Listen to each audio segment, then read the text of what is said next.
अस्सलाम वालेकुम, welcome back to our YouTube channel. जैसे कि आप देख रहे हैं, आज की डिस्क्रिप्शन काफ़ी लंबी है।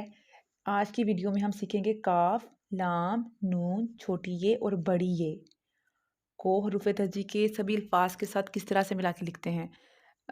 जैसे कि काफ, लाम, नून और छोटी ये, इन तीनों की आधी शक्ल एक जैसी है और आधी शक्ल को जब हमने अल्फाज के साथ मिलाना है तो सबका तरीका सेम टू सेम वैसे ही होगा। जिस तरह से हमने बे को बाकी अल्फाज के साथ मिला के लिखा था, बे को हरूफ तहजी के अल्फाज के साथ मिला के जो लिखने की वीडियो है वो ऑलरेडी मैं बना चुकी हूँ।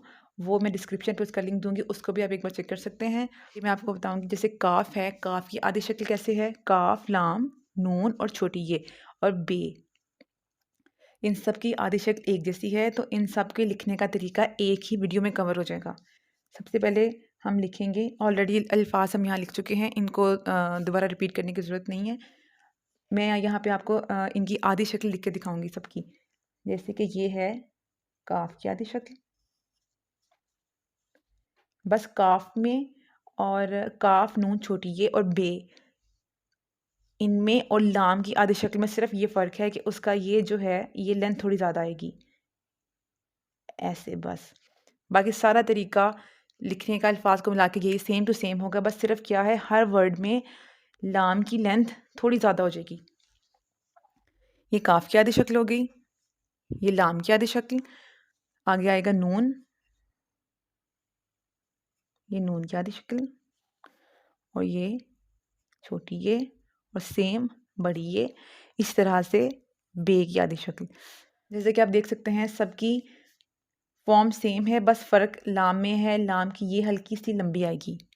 चलिए वीडियो को शुरू करते हैं। मैं आपको काफ के साथ मिला के लिखना सिखाऊंगी, बाकी सारा जो है वो सेम होगा। सबसे पहले हम मिलाएंगे काफ को अलिफ के साथ। काफ को अलिफ के साथ लिखने का तरीका बजाय इसके कि आप यहाँ से स्टार्ट करें, पहले ये इस तरह से इसका अलिफ बना के इसको यहाँ टर्न करके इसी तरह से ऊपर ले जाएं। ये लिखना ज़्यादा इजी है।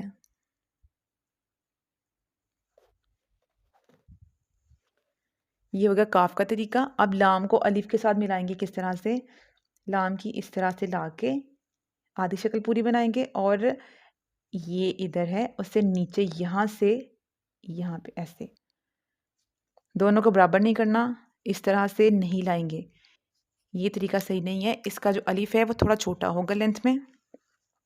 अब नेक्स्ट है नून और ये और बे, इनका तरीका सेम टू सेम है, बस फ़र्क जो है वो सिर्फ नुक्तों का आएगा।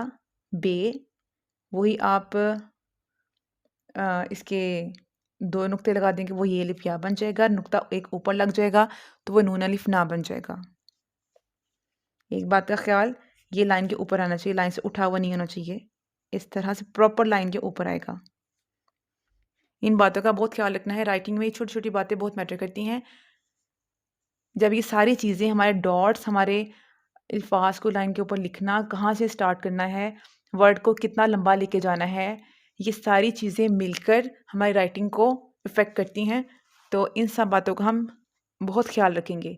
और मोस्ट इम्पॉर्टेंट, हमारी पेंसिल का ये सिक्का या लेड कह लें, ये आपका प्रॉपर शॉर्प होना चाहिए। हल्का सा आपको लगे कि मोटा सिक्का हो गया है, उसको फ़ौरन शॉर्प करें।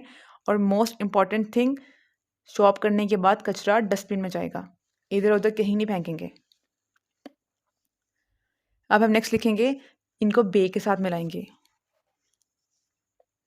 सबसे पहले हम बनाएंगे ये आधी शक्ल, इस तरह से साथ बन जाएगा बे। अब ये लाम और बे, लाम को बे के साथ मिलाने का तरीका सेम है। ये इस तरह से बे का नुक्ता, ये लाम मिल गया बे के साथ, इसी के ऊपर दंदा लगा दें एक, ये बन जाएगा काफ बे, काफ मिल गया बे के साथ। अब ऐसे ही यहाँ पे बनाएंगे नून की आधी शक्ल, बिल्कुल बे की तरह।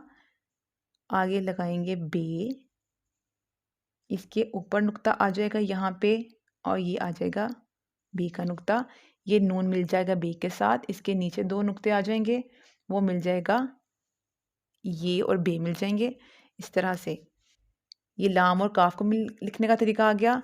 और ये नून और ये इसी तरह से बे पे, ऊपर दो नुक्ते आ जाएंगे, ते बे तब बन जाएगा।